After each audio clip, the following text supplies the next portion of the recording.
Mais do que notícia. Uma forma de estar mais perto de você. Começa agora, Abre Aspas.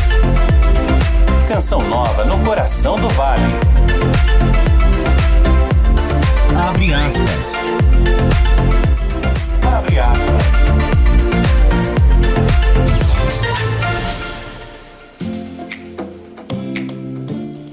Meio-dia mais 31 minutos, boa tarde. Hoje é segunda-feira, dia 17 de junho de 2024 e até 1h27 eu, Vanessa Oliveira e meu companheiro André Santos fazemos companhia para você sintonizado aqui na Rádio Canção Nova FM 95.9 no coração do Vale. Seja muito bem-vindo ao programa Abre Aspas.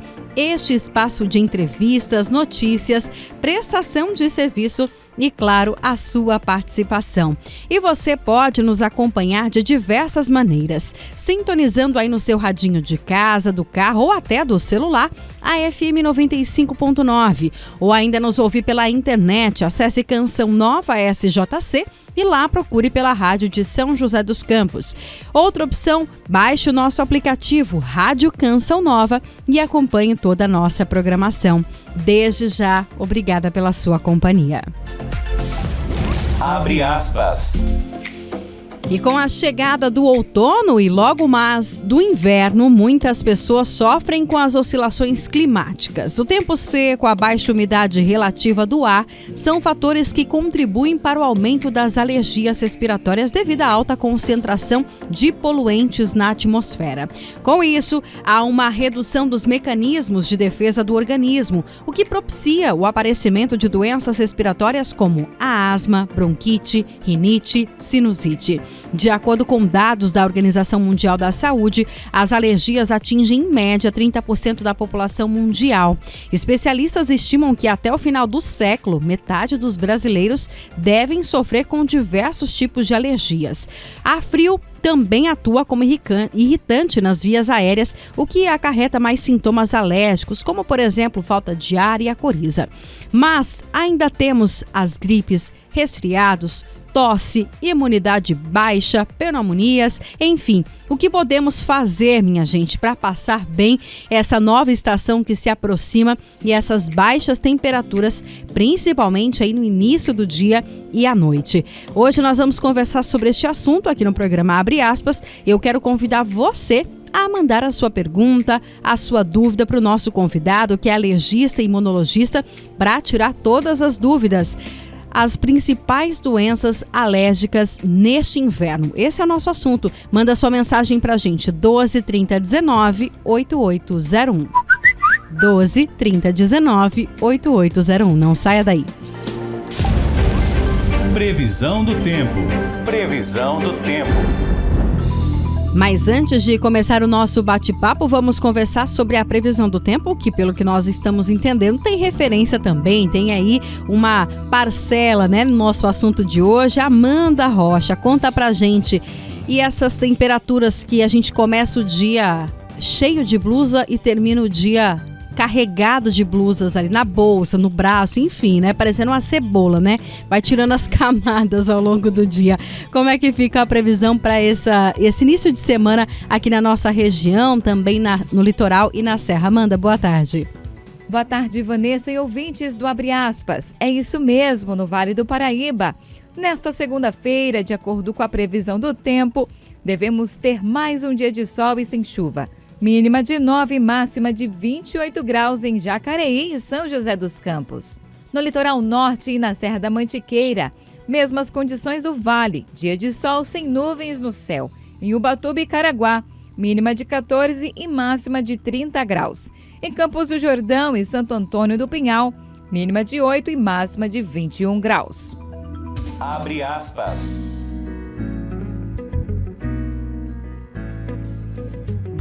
Obrigada, Amanda, pelas informações. Não tem jeito, né? As madrugadas, início da manhã e bem geladas, né? A gente sente isso aí quando acorda, mas no decorrer das horas o sol aparece e a gente sente até calor, né? Nem parece que estamos aí no outono, apesar que é bem característico do outono, né? As manhãs e madrugadas mais geladas, durante o dia a temperatura mais amena e à noite volta a esfriar. Mas enfim, minha gente, hoje nós vamos falar de um assunto que tem relação também com a questão das temperaturas, que são as doenças respiratórias no inverno, né? Nessa semana teremos aí a mudança de estação, entraremos no inverno e a gente quer saber um pouquinho, será que dá tempo de prevenir aí, de ficar bem, passar essa estação do ano com saúde? Quem conversa conosco nesta segunda-feira, participar ao vivo conosco aqui, é o Dr. Alain Mesavila, ele que é alergista e imunologista e mais uma vez participa conosco aqui no programa Abre Aspas. Dr. Alain, seja bem-vindo, né? A Rádio Canção Nova, é sempre uma alegria poder recebê-lo, o senhor que já é de casa. Muito obrigado, fico feliz de ser de casa e é sempre um prazer estar aqui com vocês. Agora, doutor, a gente brinca, né, que chega essa época do ano, todo mundo parece que tem uma coisinha ali incomodando, seja uma tossinha, um nariz escorrendo ou o nariz coçando, mas é real mesmo? As pessoas, o ser humano, né, o organismo, ele sente essa mudança quando tem essa transição de estações? O senhor percebe que as pessoas, parece que chega a época de outono, inverno, disparam aí pro consultório pedindo socorro? Com certeza, chega nessa época, realmente aumenta os atendimentos, principalmente nas crianças, mas não é exclusivamente das crianças, né? Eu cheguei falando que eu tava até um pouco meio encatarrado, né? Tô finalizando um resfriado, porque o tempo altera, muda o clima, muda a temperatura, muda a umidade, isso tudo interfere na nossa mucosa nasal, né? Na nossa mucosa respiratória, que é a pele que recobre ali o nosso nariz, o nosso pulmão, e isso vira, sim, um fator de piora das nossas doenças. Se o doutor está assim, quem somos nós para não estarmos, né? Brincadeiras à parte, mas você que quiser participar conosco, mandando a sua pergunta, o nosso WhatsApp está liberado, 12 3019 8801, 12 3019 8801, manda pra gente a sua pergunta em texto ou em áudio não muito longo ali pra gente conseguir atender todos os nossos ouvintes. Como é que tá aí? Tá tudo tranquilo, a questão respiratória, as ites da vida? Mas doutor, conta um pouquinho pra gente, né? Quais são as principais, né, doenças realmente que o senhor percebe que há uma maior incidência nesse período, seja no outono ou no inverno? Porque a gente fala do inverno, mas a gente sente que no outono o corpo já começa a perceber essa mudança, até por isso que eu comentei, né? Madrugadas e manhãs muito geladas, do nada a gente sai, tá aquele sol, aí você entra no ambiente de trabalho, aquele gelo, aí depois, enfim, vai virando essas oscilações, né? Com certeza, e é um sol ardido, né? Aquele sol quente, né? Mas, sim, realmente nessa época do ano, a gente tem piora das doenças respiratórias, e a principal doença que piora é a rinite, perdão. Então a rinite é a doença que piora mais nessa época do ano. E por que que isso acontece? Então a rinite piora mais porque ela começa a afetar ali a pele que recobre o meu nariz por dentro. Então a gente sabe que nesta época do ano a gente tem uma piora da minha parte respiratória, não muito por estímulo alérgico, mas sim por estímulo irritativo e estímulo vasomotor. Então, o irritativo, desde do clima seco, que vai ressecar a minha mucosa ali do meu nariz, a pele que recobre o meu nariz por dentro, e aí a gente tem aqueles sintomas de arder o nariz, entupir, pode dar até uma dorzinha de cabeça, né? Sim, sim. E aí a gente tem que levar muito em consideração a nossa parte alérgica, se ela está controlada ou não. Porque os pacientes alérgicos que eles não estão controlados das suas alergias respiratórias, esse fator, ele vira um fator de piora daquelas doenças que já não estavam controladas. Ou que estavam parcialmente controladas e todo mundo estava deixando, chega nessa época, piora tudo. Agora, doutor, para quem ainda tem dúvida, né? Nós já falamos sobre isso aqui, mas o que significa rinite, né? O que acontece ali com a gente? Porque muitas pessoas percebem a questão da coceira no nariz, né? Aquela irritação. Mas o que realmente acontece? O que a gente pode dizer assim? Isso é rinite. Claro que tem aí o diagnóstico, a gente vai falar sobre isso, mas para você ter uma noção em casa, né? Com certeza. A rinite, então, é o nome de uma síndrome, vamos falar assim? Sim. A síndrome é a junção de vários sintomas, né? Então, quando o paciente tem uma rinite, ele tem uma inflamação da pele que recobre o meu nariz por dentro, que a gente chama de mucosa nasal. Então, quando eu tenho uma inflamação na minha mucosa nasal, vai gerar os meus sintomas, que podem ser nariz entupido, nariz escorrendo, o espirro, a coceira no nariz e tudo isso. Quando goteja um pouco lá atrás aquela secreção, a gente pode falar das tosses. E ela pode ser dividida em rinites alérgicas e não alérgicas. Então tem essa diferença. Sim, temos essa diferença. A rinite alérgica, que é a mais comum, é quando o meu organismo produz anticorpo de memória contra o que não é igual a mim. De principal, a gente pode falar dos ácaros, né? E aí, toda vez que eu entro em contato com o ácaro, esse meu anticorpo se liga à proteína do ácaro e dispara os sintomas como um mecanismo de proteção. Então, entope meu nariz por quê? Para não ficar entrando o ácaro para ir para o meu pulmão.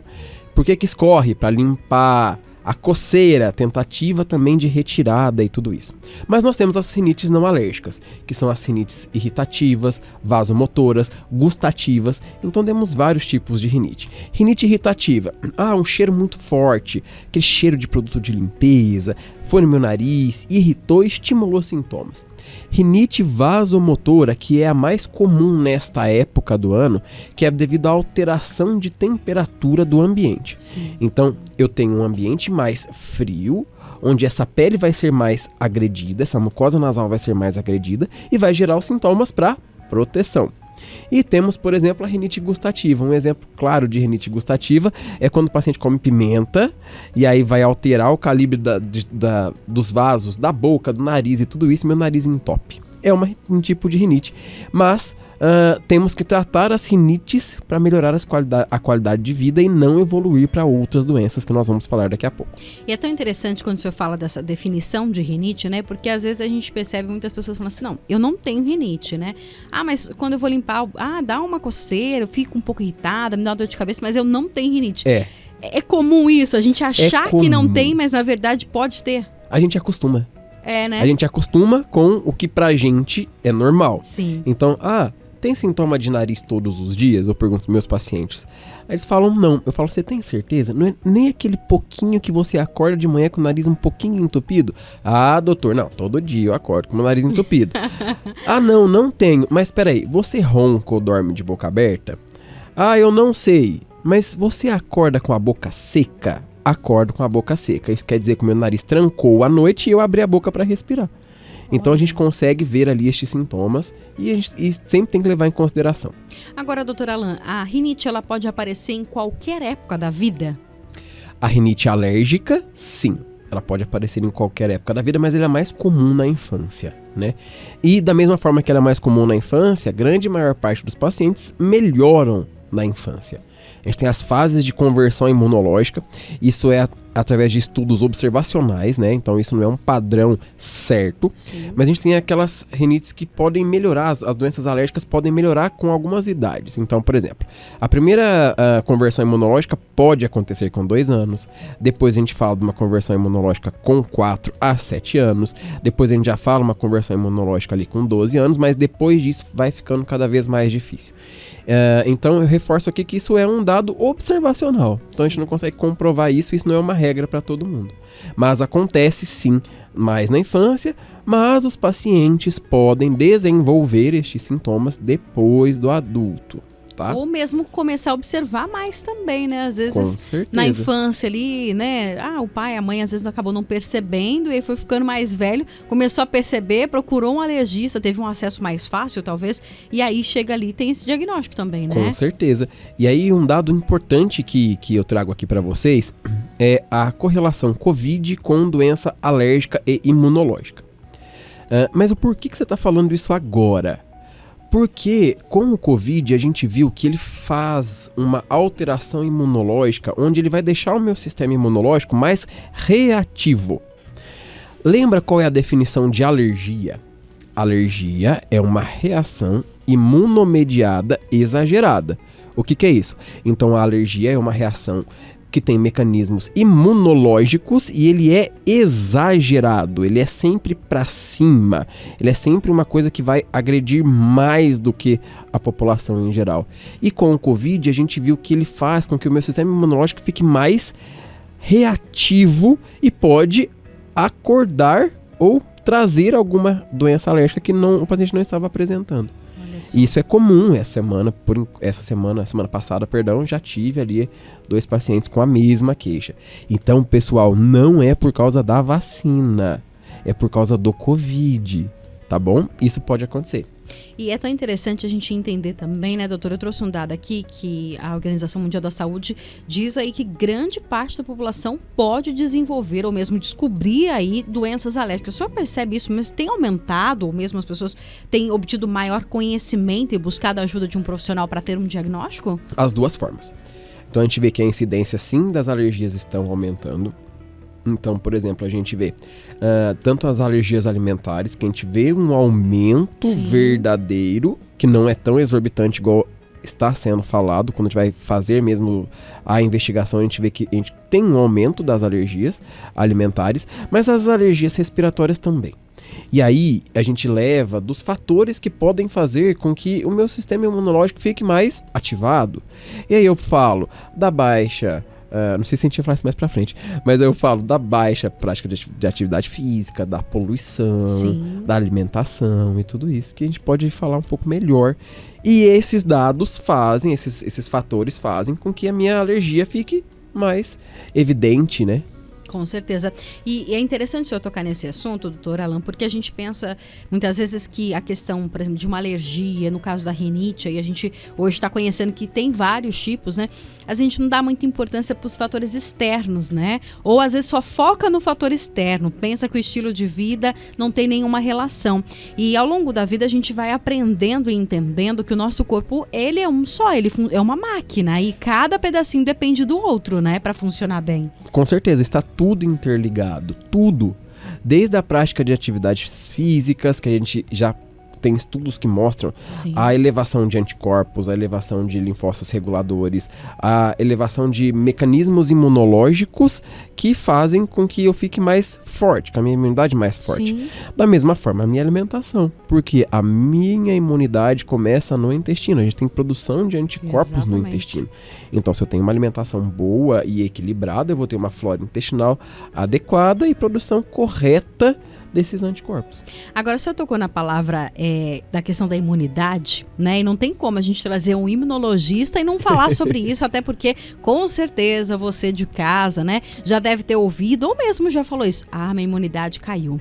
Ah, eu tô muito... Nossa, chega essa época do ano, minha imunidade cai, eu fico fraca, qualquer coisa, eu tô adoecendo. Isso realmente acontece, doutor? As pessoas... Todo mundo tá com a imunidade diminuída? Sim, coitada da imunidade, né?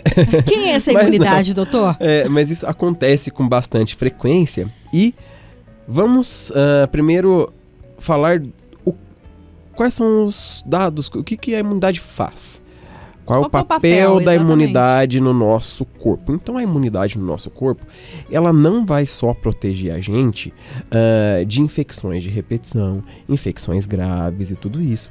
Mas a imunidade, ela tem vários papéis, tanto de regulação interna, regulação de outras células, regulação de células cancerígenas. Então, nós temos um autocontrole ali das nossas células cancerígenas, que... podemos estar produzindo células cancerígenas e o próprio sistema imunológico ele vai e combate essas células. Então, eu tenho uma melhora do meu funcionamento geral. Lembrando que a imunidade está aderida ali em vários sistemas, né? De respiratório, digestivo e tudo isso. Então, ela faz esse controle também. E quando nós estamos falando de uma imunidade baixa, é sempre interessante a gente saber o que significa uma imunidade baixa. Então, eu sempre falo que, para resumir, a imunidade baixa são aquelas infecções que sempre evoluem desfavoravelmente. Então, por exemplo, é o paciente que vai ter ali mais de 5 infecções de garganta no adulto, mais de 2 sinusites por ano, mais de 2 pneumonias por ano, ou alguma infecção que sempre agrava. Na criança, a gente pode falar quando a criança não está ali na fase escolar e com a sua rinite controlada, no aumento das infecções, e aquela criança que toma muito antibiótico, para ser uma forma mais fácil de todo mundo que está em casa entender. Então, aquela criança que toma muito antibiótico, aquela criança que está sempre doente, e que já internou um monte de vezes, que vira e mexe tem que ir pro hospital, porque senão a criança não melhora. Então a gente vê que não é só aquele resfriado, não é só aqueles quadros mais tranquilos que a gente consegue controlar. Não, são quadros que sempre evoluem desfavoravelmente. Interessantíssimo isso, né? A gente entender um pouquinho, porque coitada da imunidade, né? Ela tem sido punida aí sempre, né? A gente, não, é a imunidade que caiu. Nossa, mas você tá resfriado de novo. Não, é a imunidade que tá baixa, mas muitas vezes a gente não sabe nem o que é a imunidade, né? E às vezes culpa ela de coisas que às vezes também é nosso papel. Tem um áudio aqui, André, podemos ouvir? Do Marcos Lira. Boa tarde, Marcos. Boa tarde, Vanessa. Boa tarde, ouvinte nova. Boa tarde, doutor. No X aqui. Só de falar disso aí, eu já lembro de pelo de gato, meu nariz já começou a coçar. Ai, sem eu estar perto de gato, é mole? Mas, doutor, deu uma pergunta. Talvez muitas pessoas também. Como a gente vai diferenciar se é a rinite ou se é gripe? Por que eu digo isso? Porque minha esposa essa semana tá bem ruim. Então eu falo, opa, fica longe porque pode ser gripe, né? Mas não deu febre, não deu nada. Mas ela disse que não é gripe, não. Eu acho também que não. Como a gente vai diferenciar isso? Tá bom? Pra gente poder ficar atento aqui também, né? Um abraço, obrigado. Obrigada, Marcos. Muito interessante a pergunta dele, né? Até a gente colocou essa questão aqui, mas por favor, doutor, né? Como é que a gente consegue diferenciar? Porque é tanta coisa, né? É gripe, é resfriado, é rinite, é sinusite, mas entre rinite, aí que foi a pergunta dele, e a gripe, tem uma diferença? Tem sim, ó. Excelente pergunta, que eu tenho certeza que essa é uma dúvida da maioria das pessoas. Primeira coisa, temos diferença entre rinite, resfriado e gripe. São três coisas diferentes. Então, quando eu estou falando de rinite, estou falando de um processo inflamatório, mas de origem alérgica. Então, normalmente, com a rinite, o paciente ele não vai ter ali dor no corpo, ele não vai ter febre, ele não vai ficar prostrado, ele vai ser aquele paciente que tem os sintomas nasais, mas ele consegue melhorar e seguir sua vida sem ter nenhuma complicação ali. E quando nós estamos falando de resfriados e de gripes, a gente tem uma diferença ali bem importante. Então, os resfriados são processos inflamatórios de origem infecciosa. Então eu vou ter ali um processo provavelmente viral, onde um vírus é o responsável pela inflamação no meu nariz, levando a uma rinite infecciosa. Quando eu tenho um quadro infeccioso, esse quadro ele vem associado com sintomas sistêmicos, então com sintomas que vão para o restante do corpo, porque o vírus ele circula e ele vai atuando ali no restante do corpo, não só no meu nariz. Então vou ter dor no corpo, prostração, pode ter febre na criança, tá? E o resfriado são sintomas mais brandos. Quando eu estou falando de gripe, eu estou falando de sintomas mais intensos. É aquela dor no corpo que não consegue às vezes nem fazer nada. Isso, aquela dor no corpo muito intensa. A gente pode lembrar aqui e trazer o vírus da influenza, né? Sim. Que é o que a gente faz a vacinação. Por favor, vacinem, hein? Ó, vou puxar a orelha aqui ao vivo, hein? A taxa vacinal está extremamente baixa, então vamos vacinar. Senão vocês vão chegar no consultório e eu vou ficar bravo com todo mundo. Mas a gripe, a gente, como... Por exemplo, o H1N1, ele tem um acometimento respiratório mais importante. Sim. Então, principalmente um acometimento respiratório pulmonar, onde vai evoluir para uma pneumonia viral. E as pneumonias virais, elas são pneumonias mais difíceis de se controlar. Então o paciente tem mais febre, tem mais prostração, o paciente precisa procurar ali o serviço de atendimento. E é importante a gente conseguir fazer o diagnóstico de qual é o bichinho, né, que está ali levando a esses sintomas, porque alguns dos quadros de gripes com influenza, por exemplo, a gente tem que entrar com remédios específicos, né, que é o Tamiflu, que ele vai inibir ali a replicação do vírus. Então, rinites, quadros mais localizados na parte respiratória de via alta. Meu nariz, entope, escorre, espirra. Normalmente eu consigo ver ali um fator importante. A gripe, um quadro infeccioso viral mais grave, enquanto resfriado, uma infecção viral mais branda. Bacana.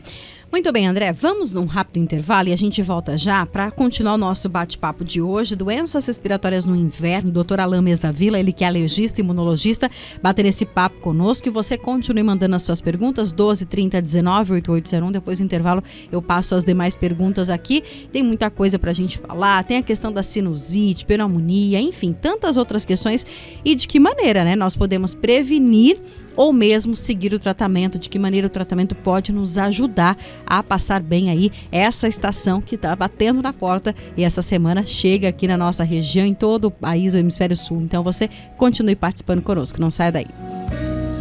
Pontualmente, 1h, estamos de volta com o programa Abre Aspas. Hoje é segunda-feira, dia 17 de junho de 2024. Hoje nós estamos recebendo o alergista e imunologista Dr. Alain Mesavila, falando sobre as doenças respiratórias no inverno, né? Estamos aí no outono, logo mais estaremos aí próximos, né? Chegando no inverno, a gente sabe que há uma mudança de temperatura e a gente precisa estar preparado. Agora, doutor, uma pergunta que chegou pra gente aqui, a pessoa pediu para não ser identificada, gostaria de saber se rinite e sinusite são as mesmas coisas. Até deixei essa pergunta para a volta do intervalo, porque é muito interessante, né? Às vezes as pessoas acabam misturando, mas são coisas diferentes? São coisas totalmente diferentes, mas elas podem estar correlacionadas. Podem ser? Podem sim. Então vamos lá, como você já sabe um pouquinho de como eu sou, eu gosto muito de explicar o que é, porque quando a gente sabe o que nós temos, fica mais fácil da gente tratar. Então, a rinite nós já falamos, que é a inflamação da pele que recobre o meu nariz por dentro. Sim. E essa mucosa nasal, que é a pele que recobre o meu nariz por dentro, ela também recobre os seios paranasais, que são os seios da face, que são aqueles buracos que a gente tem dentro do nosso crânio. Então, para quem não está nos vendo aí, na testa e nas bochechas, testas, aqui na região da bochecha, em cima aqui do nariz, um pouco lá para dentro também. E uma função que eles falam que é para deixar o nosso crânio mais leve, senão a gente ia ficar com uma postura muito inadequada ali. Sim. Então, a mesma pele que recobre o meu nariz sobe e recobre os meus seios paranasais. E a sinusite é uma inflamação de origem infecciosa, então é uma infecção da pele que recobre esses buracos que eu tenho na minha face. Então, eu tenho uma infecção daquela pele, normalmente é bacteriano mesmo. É difícil a gente ter uma sinusite muito complicada com um quadro viral. Lembrando que é tudo como se fosse a mesma coisa. Quando meu nariz fica doente, meus seios da face também ficam doentes. E então a rinite, inflamação da pele que recobre meu nariz por dentro, e a sinusite, uma infecção que é de algum germe que leva a secreção, dor, que acontece aqui na minha região da face. E por que eles podem estar correlacionados? Porque esses buracos que a gente tem no nosso rosto, eles drenam no nosso nariz. Sim. Então, se a minha pele que recobre o meu nariz está inchada por causa de uma rinite, não vai conseguir drenar a secreção que eu produzo constantemente nesses seios da face. E aí, não drenando, fica mais fácil das bactérias subirem ali e ir até os meus seios da face e infectar ali, e aí produz mais secreção e todos os sintomas, por isso dessa correlação. Agora, até interessante, doutor, a sinusite, ela causa uma dorzinha chata de cabeça também, né? Tô dizendo que eu tenho, né? Então, essa dorzinha sempre vem, né? E às vezes a gente acaba achando que é outra coisa, mas pra mim, por exemplo, é o primeiro sinal, é a dorzinha ali na cabeça. Isso. É isso mesmo? É isso, e é uma dor por pressão. É. Então, como eu não consigo... pressionada mesmo. Como não drena direito ali essa secreção, ela vai acumulando ali no meu seio da face e chega uma hora que ela vai apertar essa pele, de tanta secreção que tem. E apertando essa pele dá dor, né? Se eu não tenho uma quantidade grande de muco, eu não tenho ali uma dor, né? Só quando aumenta bastante. Agora, registrar mais uma pergunta aqui, uma participação ao Walter do Bosque dos Eucaliptos. Boa tarde, Vanessa. Bom, hoje meu relato é diferente. Foi através de uma entrevista que você fez com o doutor que hoje tenho um exímio profissional. Então, agradeço pelas entrevistas. Abraço. Olha o Walter, que bacana. Que coisa boa. Obrigado, Walter. Obrigada, viu? Essa é a nossa missão, né? A gente levar bons profissionais para nos auxiliar, né? Porque a nossa missão aqui é levar também a prevenção, né? E isso é muito importante. E quando não há prevenção, pelo menos nos auxiliar aí levando esperança através de tratamentos e possibilidades, né? Tem uma participação aqui também, a Bárbara. Boa tarde, doutor. Toda vez que tomo a vacina da gripe, minha sinusite e rinite ataca. É normal? Gripada mesmo, é muito difícil eu ficar, pois tomo limão com mel todos os dias em jejum. Legal. O que tomar quando tudo isso vem com força depois da vacina da gripe? Acho que muita gente deve relatar isso, né? Depois que vacina, tem ali um quadro às vezes, né? Uhum. É porque assim, esta queixa pode acontecer? A resposta é que sim, pode acontecer. A vacina da gripe é um vírus vivo atenuado, né? Então, é o vírus que vai estar ali e os pacientes podem sim manifestar alguns sintomas depois que tomam ali a vacina, certo? Mas, normalmente, é um vírus inativado. Me desculpem, falei errado. É um vírus inativado, que quer dizer que é um vírus morto. Tá? Então o paciente pode ter sintoma porque reconhece esse vírus, o sistema imunológico reconhece a carapaça desse vírus.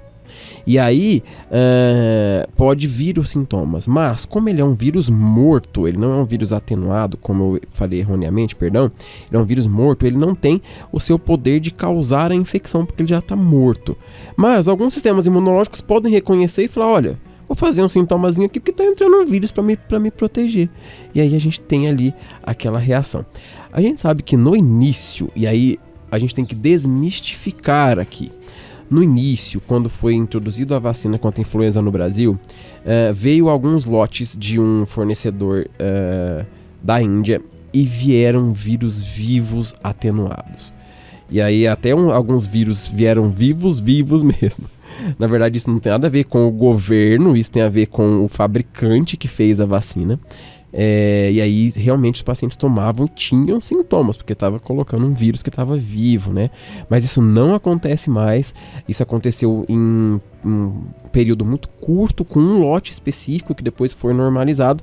Mas ficou-se esta história, carregou-se. Né? Mas não, hoje em dia vocês podem ficar despreocupados que não existe isso mais. É o vírus morto e, por favor, vacinem-se. Nós estávamos falando isso aqui, tá muito baixo. H1N1, vírus da influenza, gosta de pegar criança, gosta de pegar idoso. É muito ruim, a evolução é muito ruim, alta mortalidade. E é uma coisa que a gente consegue evitar com uma vacina que a gente só ir no postinho e a gente consegue tomar. Agora, doutora Alan, conta um pouquinho pra gente. O senhor comentou em relação a essa questão do agravante da gripe, né? E também nesse período a gente ouve muitas pessoas relatando quadros aí de pneumonia, né? Eu gostaria que o senhor falasse um pouco sobre isso também. As pessoas realmente têm que ficar mais atentas a essa questão da pneumonia, porque a gente sabe que é realmente algo bem sério, né? Sim. As pessoas têm que ficar mais atentas e nós presenciamos sim uma elevação dos casos de pneumonias, tá? Algumas com poucos sintomas. E quando a gente fala de poucos sintomas, é que o pessoal estava falando de uma pneumonia silenciosa. Na verdade, que estava acontecendo nas crianças. Eu não gosto desse termo pneumonia silenciosa, porque parece assim, que eu não tenho nada, eu fiz um raio-x, eu tô sem pulmão. Não é assim. Principalmente na infância, a gente sempre vê algum sintoma mostrando que não tá certo aquilo. No adulto é mais fácil. Tá com tosse, um pouco de falta de ar, mas na criança, tudo pode começar com febre. Então, normalmente, quando a criança tem uma pneumonia, que esta pneumonia não está causando sintomas de tosse, de falta de ar, ela está tendo alguma prostração, ela está tendo febre, tudo isso. Eu peguei uma criança com uma pneumonia extensa agora há 15 dias atrás, que ela não estava naquele momento com sintomas respiratórios, mas ela estava com febre há 4 dias. Prostração, recusa alimentar e tudo isso. Então isso é um dado para todo mundo ficar atento. Sim. Que na infância a febre é um fator principal que a gente tem que levar em consideração dos quadros infecciosos. E no adulto a gente já consegue ter mais sintomas. Tanto ali como dor no tórax, a secreção, aquela tosse que não melhora e tudo isso.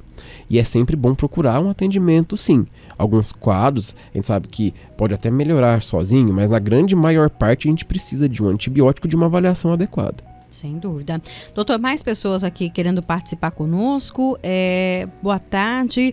Gostaria de saber como consigo saber se estou com a imunidade baixa. É a Tatiana de São José dos Campos. Oi, Tatiana, tudo bem? Primeiro, a gente precisa ter sintomas, aqueles que a gente falou. Então, sintomas que evoluem de formas desfavoráveis, onde o paciente tem várias infecções durante o ano, sempre tem que tomar antibiótico e a maioria não evolui bem. Se eu tenho alguma suspeita neste sentido, eu preciso fazer uma investigação da minha imunidade. E a gente classifica o paciente como uma doença de repetição de via aérea quando ele tem uma doença alérgica controlada. Isso é o primeiro fator. Então, o paciente tem uma doença alérgica controlada e não melhorou os sintomas, vamos fazer a investigação da parte da imunidade. E a gente consegue fazer essa investigação através de exames de sangue. E a gente vai tentar identificar qual é o braço da imunidade que está deficiente e tentar melhorar este braço. Doutor, agora, muitas pessoas que estão nos acompanhando ou nos assistindo aí pelo Instagram do senhor, que a gente está fazendo essa live ao vivo, deve conhecer alguém, né, que tá com uma tossinha. Eu. Tirando o doutor e o André aqui, né, porque eu tô aqui no meio desses dois. Não, mas você pode ficar tranquila. Brincadeiras à parte. A gente tá doente faz tempo já. Ah, é? Não sei se isso é bom ou se é ruim, mas enfim, brincadeiras à parte, mas muitas pessoas relatando de uma tosse persistente já há algum tempo, que já fez de tudo e não melhora essa tosse. O que é isso, doutor? O que está acontecendo? Tá todo mundo tossindo, menos eu, por enquanto. Se Deus quiser, vou permanecer. Não, vai permanecer, amém, assim seja. Bom, vamos lá. Nós estamos em uma região onde os nossos outonos e invernos são secos. Sim, isso bastante. É a primeira coisa que a gente tem que levar em consideração. O tempo tá seco, vai irritar a minha via aérea. E aí eu preciso fazer o quê? Umidificar.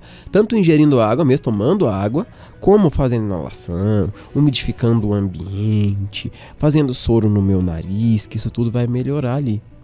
Segundo, nós estamos numa região metropolitana. Nós temos muitas indústrias, né? E que poluem muito o meio ambiente, infelizmente. E a gente tem ali uma piora dos meus sintomas respiratórios por um fator irritativo. Essa poluição irrita o meu nariz, né? É o meu consultório no 20º andar ali, então eu consigo ter a vista toda pro banhado. Então eu consigo ver Jacareí de um lado e eu consigo ver Serra da Mantiqueira do outro. Então, de manhã, quando a gente chega lá na clínica e a gente olha lá pro lado da Serra da Mantiqueira, tá aquela neblina branca, aquela coisa bonita de ver. E quando a gente olha mais pro lado de Jacareí, a gente já começa a ver aquela fumaça. É real. E a gente vê isso, a gente consegue ver. Então alguns pacientes vão na clínica e falam, mas eu não melhoro. Eu falo, vem aqui, vou te mostrar o que está acontecendo. Uma das causas. Isso, e aí a gente sabe que a falta de chuva também faz com que essa poluição fique mais ali na atmosfera, né? Então a gente tem que ter medidas para controlar isso que a gente consegue. Por exemplo, umidificar o ambiente. Né? E aí quando a gente quer umidificar o ambiente, eu posso usar duas coisas. Ou o umidificador. Ah, mas o umidificador é ruim. O umidificador é ruim desde que ele esteja voltado para a parede, onde vai levar uma umidade na parede. Ele é ruim se ele está diretamente na cara ali do paciente. Ou ele é ruim se eu não lavo o meu umidificador, né? Porque você vê aqueles umidificador verde, né? Ah, não. Então, um umidificador limpo, não precisa ser muito intenso ali a umidade relativa do ar. Depois que eu usei o umidificador, deixar o ambiente aberto para secar tudo isso. É interessante. Ah, mas eu não tenho um umidificador em casa. O que eu posso fazer? Eu posso fazer as toalhas úmidas. E aí já lembra aquela dica que eu dei, que a toalha úmida ela tem que ficar dentro de uma bacia de água e a toalha um pouco para fora. Por quê? Você coloca a sua toalha lá na beirada da sua cama, daqui a pouquinho a toalha já está seca. Aí já acabou. Mas se eu coloco uma bacia dentro da água com um pouco da toalha para fora, como se fosse um iceberg, sim, e aí vai umidificar e vai evaporar a água dali. Porque se eu coloco só a bacia, faz uma película que não deixa que também eu tenha essa alteração de sair a umidade da bacia e ir para o ambiente. Mas se eu coloco uma toalha um pouquinho para fora, o meu ambiente já fica mais úmido também.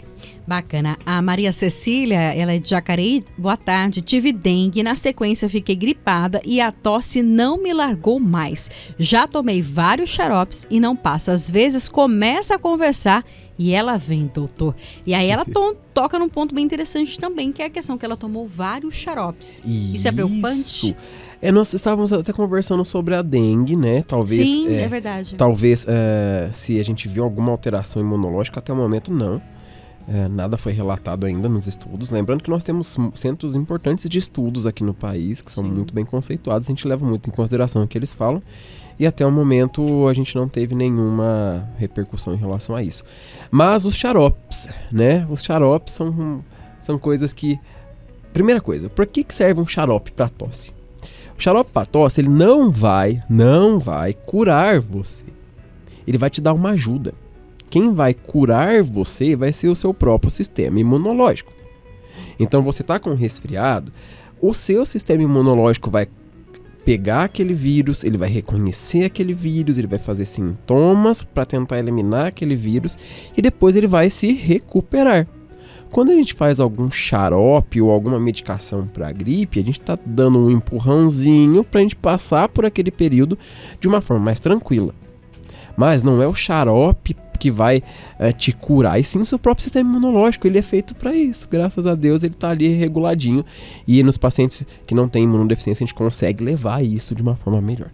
Mas os xaropes, o que a gente leva em consideração? Cuidado com alguns tipos de xaropes para algumas faixas etárias. Então, primeira coisa, qual é o melhor remédio para melhorar meus sintomas de qualquer infecção no meu corpo? Qualquer. São os corticoides. Então, os corticoides, ele é o melhor remédio para melhorar qualquer infecção. Porém, eles têm uma grande chance de causar efeitos colaterais indesejados. Então, não é só engordar. O engordar para nós médicos é o de menos. Mas posso ter lesão nos meus rins, lesão no meu estômago, lesão nas minhas cartilagens, lesão óssea. Isso é muito sério. Então, o uso crônico de corticoides é muito sério. Sem orientação, Isso, né? Então por isso que temos que tomar muito cuidado com os xaropes e ver se nesses xaropes eu não tenho corticoide, que se eu tiver, eu tenho que fazer ele com indicação médica e por um período muito curto, senão ele começa a me dar efeitos colaterais. Mas eu tenho xaropes fitoterápicos, por exemplo. E aí nos xaropes fitoterápicos, o que a gente tem que levar em consideração são duas coisas. Primeiro, qual é o paciente que está tomando esse xarope fitoterápico? A gente sabe que os xaropes fitoterápicos eles são muito doces. Os pacientes diabéticos não podem tomar xaropes porque senão altera o diabetes. Remédios fitoterápicos podem levar a alergias? Sim. Não é só porque ele é fitoterápico que ele não vai causar mal. Ele pode causar sim. Mas a gente sabe que tem vários xaropes que a gente faz que ajudam a melhorar os nossos sintomas. E tem xaropes, por exemplo, que é só o nome que é de xarope, mas que é um antialérgico, por exemplo. Que eu gosto bastante, quando os pacientes estão resfriados mesmo, usar ali um antialérgico. Ah, mas peraí, você está passando um antialérgico para um paciente que está com resfriado? Você não explicou pra gente que são coisas distintas? Então, doutor, como é que fica? Mas nos resfriados eu libero como mecanismo inflamatório as histaminas, que são substâncias que estão dentro de uma célula, onde o antihistamínico, que é o antialérgico, vai bloquear e eu tenho melhora dos sintomas, com menos efeitos colaterais. Lembrando que a gente leva sempre para os antialérgicos de segunda geração. Então, por exemplo, a gente tem a loratadina, a gente tem a fexofenadina, que é o mesmo do Allegra, a gente tem a desloratadina, a bilastina, a gente tem várias medicações que não causam tanto efeito colateral e dão uma empurradinha. Então, a gente sempre tem que ficar atento com os xaropes que eles podem sim causar mal pra gente. Agora, doutor, pessoas então que estão como a nossa ouvinte aí, com a tosse que não passa, né? O André já fez um ran-ran aqui, acho que ele também, enfim, né? O senhor disse que a sua tá passando. A minha tá passando, graças a Deus, tomando bastante água. E o que as pessoas podem fazer, doutor, diante dessa situação? Minha tosse não passa, doutor, não aguento mais. A pessoa diz que começa a conversar e já começa a tossir, como é que fica isso? Primeira coisa, a tosse não é um sintoma isolado de aparelho respiratório. Então nós temos tosses que vêm de várias causas, desde causas cardíacas. Então o paciente tem uma insuficiência cardíaca que está descompensado, vai dar tosse. O paciente pode ter um refluxo que sobe o conteúdo do meu estômago e vai até a garganta e pode ter tosse. E os pacientes podem estar com tosses de origem respiratória. Então a primeira coisa, se a sua tosse não está melhorando, é interessante fazermos uma investigação ali com um médico para ver da onde que está vindo essa tosse e direcionar você para o seu tratamento correto. Talvez o que está faltando é uma avaliação mesmo, para a gente ver, olha, essa tosse é por isso, vamos fazer isso, vamos guiar o tratamento, vamos entender de onde essa tosse vem e aí a gente consegue guiar o nosso tratamento. Agora, doutor Alan, vamos falar ainda sobre essa questão dessas doenças respiratórias, né? Pacientes que estão nos acompanhando já tem aí, por exemplo, rinite ou tem sinusite com frequência, enfim, tem alguns problemas aí. Qual que é a importância do tratamento nesse período? Acontece da pessoa estar dispensada aí do tratamento por um tempo e ter que voltar nesse período? O que o senhor diria para essas pessoas que já tem quadros, sabe que essa época do ano é complicadinha, mas às vezes até fugiu do tratamento? Vamos ficar muito atentos, porque qual é a nossa preocupação nesta época do ano? É a rinite? Mais ou menos, mas a nossa grande preocupação é a asma, tá? Então vamos para saber o que é a asma. Vamos lá para o significado de asma para todo mundo entender em casa. Então a asma é uma doença onde eu tenho uma reversibilidade brônquica com aumento de secreção. Vou traduzir. Então a asma é quando o meu pulmão ele fecha os seus canais onde passa o ar e abre, que é a reversibilidade, volta ao normal, e ele tem um aumento de secreção quando os pacientes têm crises de asma, que é diferente da bronquite, que eu tenho bronquites agudas, que são processos limitados, que são por causas infecciosas, bacterianas, virais. Por um exemplo, a bronquiolite é um exemplo de uma bronquite aguda, porque ela é limitado, e a bronquite crônica é quando nós já temos cicatrização no meu pulmão, onde o meu pulmão está fechado e ele não abre mais. Então a asma é essa alteração que a gente tem ali do meu pulmão abrir e fechar. E nesta época do ano, quando o paciente não tem uma doença respiratória controlada, ele pode ter piora do quadro da asma. E hoje em dia o tratamento da asma ele é cada vez mais agressivo, entre aspas. Por quê? Porque nós diagnosticamos um paciente com possível asma e a gente já vai entrar com o tratamento. Porque toda crisezinha é uma inflamação que leva a uma cicatrização, que leva a perda de função pulmonar. Então nós estamos vendo desde o paciente agora, vendo como ele vai ficar lá na frente, sim, até quando o paciente está agora e as crises graves que ele pode ter neste momento. Onde a gente sabe que a asma é uma doença que mata e ela é uma doença com uma alta mortalidade, que não é divulgado, e uma doença tratável. A gente sabe que nós temos asmas graves, eu tenho vários pacientes com asmas graves, e hoje em dia a gente tem vários tratamentos para asma grave que a gente assegura a vida do paciente. E a gente sabe que nesta época do ano é a época que a gente mais interna paciente com asma em UTI. Então, a gente fala de via aérea única, eu já trouxe esse conceito aqui. Sim. Então, a gente fala que na alergia, a nossa via aérea é a mesma coisa. Então, o meu nariz é uma continuidade do meu pulmão. E se eu tenho uma rinite que não está controlada, eu posso evoluir para uma descompensação de uma asma. Então, nessa época, a gente tem que ficar muito atento. E o controle e a prevenção é sempre o melhor tratamento. Lembrando que temos tratamento para asma e ela é uma doença que pode levar à morte. Então, vamos tratar a asma. Interessantíssimo o senhor comentar sobre isso, porque a gente conhece pessoas, por exemplo, que têm aí bronquite, né, ou mesmo asma, e ficam muito tempo sem ter sintomas, né, e aí do nada volta a ter nessa época do ano. Sim. Então tem que ficar atento, né, doutor? doutor? Porque aí o gatilho de irritação, do tempo seco, de poluição, piora. Aqui, eu não sei se eu posso, por favor. Fizeram algumas perguntas aqui, ali na nossa live. Eu vi que alguma delas tem correlação. Então, os pacientes perguntaram ali, o pessoal perguntou se as alergias, tanto rinite como asma, tem cura. Então, a Beatriz me mandou ali, tem cura para alergia à poeira. Então, a gente sabe que dentro da alergia, a gente pode falar em cura com alguns tratamentos específicos.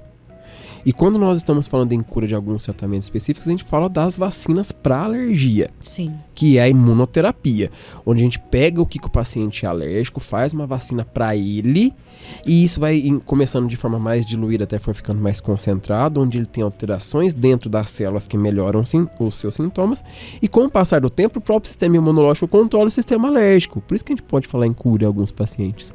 Mas é nossa obrigação como alergistas trazer uma qualidade de vida para o paciente. Nós sabemos que as alergias estão cada vez mais intensas, mais graves, e nós devemos tratar os pacientes. Doutor, até a questão, por exemplo, de alergia, a gente percebe também no inverno que a nossa pele ela fica mais seca. De alguma forma a gente pode ter aí, a gente está falando da questão das doenças respiratórias, mas essa doença respiratória na via aérea, ela pode ir para a pele, por exemplo? Pode sim. A gente fala de um conceito de marcha atópica, né? Que é a evolução de algumas doenças alérgicas, que na infância ela pode começar ali desde uma dermatite atópica, que pode evoluir para uma rinite, uma asma, uma conjuntivite alérgica, e aí vai. Então, a gente sabe que, até teve uma outra pergunta ali, que a mãe falou que a filha dela coça mais a pele nessa época do ano. Por quê? Tempo seco, água quente, não hidrata a pele direito, a pele fica aberta... a pele fica aberta e aí coça mais. E a gente sabe que na dermatite atópica o principal causador são os ácaros. Então tá tudo interligado. E aí a gente precisa cuidar de tudo junto para tudo melhorar. Não só uma parte. Inclusive, doutor, a gente está caminhando para o final aqui. Passou tão rápido, né? Mandar um abraço para a Isildinha. Estava no médico, chegou agora, tá adorando ouvir aqui a entrevista. Abraço, Isildinha. Para quem está nos acompanhando, né? O senhor já disse isso na outra oportunidade quando esteve aqui, mas, por exemplo, de que maneira os fatores externos podem aí contribuir tanto para ajudar a gente a ficar bem nesse período, quanto a atrapalhar, a gente tirar aquele casaco lá do fundo do baú. Aqui, acabamos de receber uma pergunta ali agora. Primeira coisa, a gente já deu a dica no ano passado, de quem seguiu a nossa dica já embalou tudo a vácuo, então não vai ter trabalho nenhum agora, vai tirar os cobertores e vai estar limpinho. Então, uma das dicas é guardar cobertores, tudo embalado a vácuo, porque quando eu tiro o ar, eu lavo os meus edredons e eu tiro o ar ali, os ácaros não conseguem se reproduzir, porque eles precisam de ar, como nós, né? Então, se você não guardou, chegou a hora de tirar tudo, de lavar tudo. A gente pode usar alguns desinfetantes, né, para lavar a roupa, aquele laranja que tem no supermercado. Pode falar o nome que o senhor deu. Do Lisoform. A gente pode usar o Lisoform para lavar as roupas. A gente sabe que usando o Lisoform mata os ácaros, isso já ajuda bastante. Então, lavar tapetes, cortinas, de preferência tirar, né, tirar pó com pano úmido. Não varrer a casa, só passar pano úmido. Cobertores lavar no mínimo uma vez por semana, Jesus tá? A gente amado. acha que cobertor não suja, mas é igual a minha irmã fala, a gente parece um frango assado, né? A gente fica rodando na cama, então suja o lençol e suja o cobertor também. Isso, então vamos higienizar tudo isso. E voltando também para a parte da nossa melhora que a gente pode ter do nosso sistema imunológico, para deixar ele menos reativo, né? Produção adequada de anticorpos que vão controlar o meu quadro alérgico. Então, atividades físicas regulares, que vai fazer com que eu produza mais anticorpos de regulação. Uma alimentação adequada, um sono adequado, vai fazer com que meu quadro alérgico também melhore. Então, não é só uma coisa pontual. A gente tem que fazer toda um aparato de coisas pra gente ter uma melhora não só da nossa parte respiratória, mas da nossa qualidade de vida, né? Doutor, muita gente tá aí fechado nesse dia, né? Esfriou, fecha tudo, fecha janela, fecha tudo. Isso também tem relação? Tem relação, sim. E aí a gente vai falar de relação tanto do quadro alérgico como de doenças infecciosas. Lembra lá no Covid que parece que faz muito tempo, mas não faz? Não. Onde todo mundo ficou trancado, né? E a gente evitava aglomerações. Por quê? Porque é mais fácil de passar vírus ali de uma pessoa que está do nosso lado, né? Então a gente sabe que deixar o ambiente aberto evita tanto acúmulo de ácaros como acúmulo de germes que podem causar infecções respiratórias. Então é importante manter o ambiente arejado, sim. E qualquer coisa, só colocar mais blusa que dá certo. Tá tudo certo, blusa limpa, né? Isso. Não com cheiro de mofo, não, né? Doutor Alain, gostaria muito de agradecê-lo pela presença mais uma vez, pelas dicas e até a próxima oportunidade. Boa tarde. Muito obrigado, é sempre um prazer estar aqui com vocês. Para quem quiser seguir nas redes sociais, o @, qual é? @Dr. Alain Mesavila. Alain com 2 L's. É com um L só. Um L só, Um L desculpa. só, Mesavila. Se colocar lá, DR Alain ME, já aparece eu lá. O Mesavila é Mezavilla. Então Isso. é fácil, Mesavila. Mas entra lá também no Instagram da Canção Nova, tem lá o card de hoje, você consegue encontrar. Obrigada e até a próxima, doutor. Obrigado, é um prazer. Obrigada, André. Isso aí, André, vamos embora tratar essa tosse aí, você e o doutor, viu? Excelente tarde para todos, obrigada a você que participou conosco. Uma excelente semana para todos nós, fiquem com Deus e até mais. Tchau, tchau.